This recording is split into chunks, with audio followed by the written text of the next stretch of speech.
దేవుని వాక్యం మనం చదువుకుందాం. గలతీయులకు రాసిన పత్రిక 4వ అధ్యాయము 4-5 వచనాలని మనం చదువుకుందాం. సమయం మనకు తక్కువగా ఉన్నది కనుక నేను చదివి వినిపిస్తాను.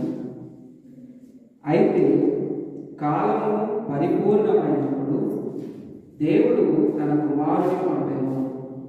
ఆయన స్త్రీ అందు పుట్టి మనకు దత్తపుత్రులము కావాలని ధర్మశాస్త్రమునకు లోబడి ఉన్న వారిని విమోచించుటకై ధర్మశాస్త్రమునకు లోబడిన వాడాయను.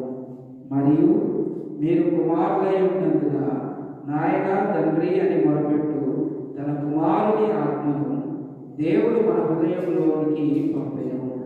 కాబట్టి జీవిక దాసుడు కావు, కుమారుడవే. కుమారుడవైతే దేవుని ద్వారా వారసుడు.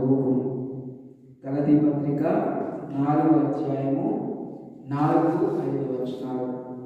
దేవుని బిడ్డలారా, ఈ మాటల్ని మనం ఆలోచన చేసుకొని ప్రార్థన చేసుకుందాం. ఈ మాటల్ని మనం ఆలోచన చేసినట్లయితే యేసు ప్రభువారు పుట్టిన పరిస్థితిని జ్ఞాపకం చేస్తూ ఉన్నాడు.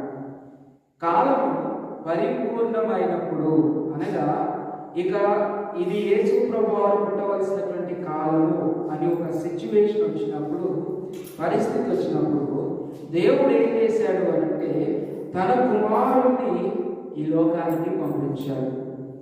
ఈ లోకానికి వచ్చినటువంటి తన కుమారుడు, దేవుని కుమారుడు స్త్రీ అంటూ పుట్టాడు. దత్తపుత్రులము మనము కావాలని ఆయన ధర్మశాస్త్రానికి లోబడ్డాడు. ఎందుకు అనంటే ధర్మశాస్త్రాన్ని ఇచ్చింది ఆయనే, ఇచ్చిన ఆయన దానికి లోబడాలి అంటే మనం కూడా దానికి లోబడాలి. కాబట్టి ఆయన లోబడ్డాడు, ధర్మశాస్త్రానికి లోబడ్డాడు.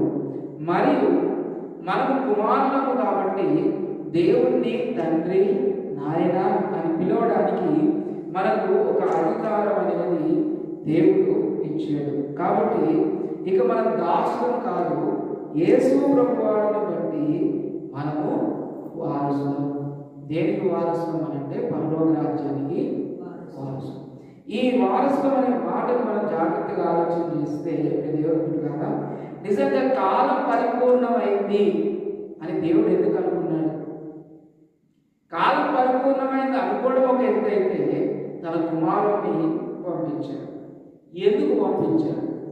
నిజంగా మనం ఆలోచన చేస్తే అబ్రాహాము దగ్గరికి దేవదూతలు వచ్చారు, ఆ తర్వాత లోతు దగ్గరికి దేవదూతలు వెళ్ళారు. ప్రతి పరిస్థితిలో ఏదో ఒక కారణాన్ని బట్టి దేవుడు ఎవరినో ఒకరిని భూమి మీదకి పంపించాడు. మరి యేసు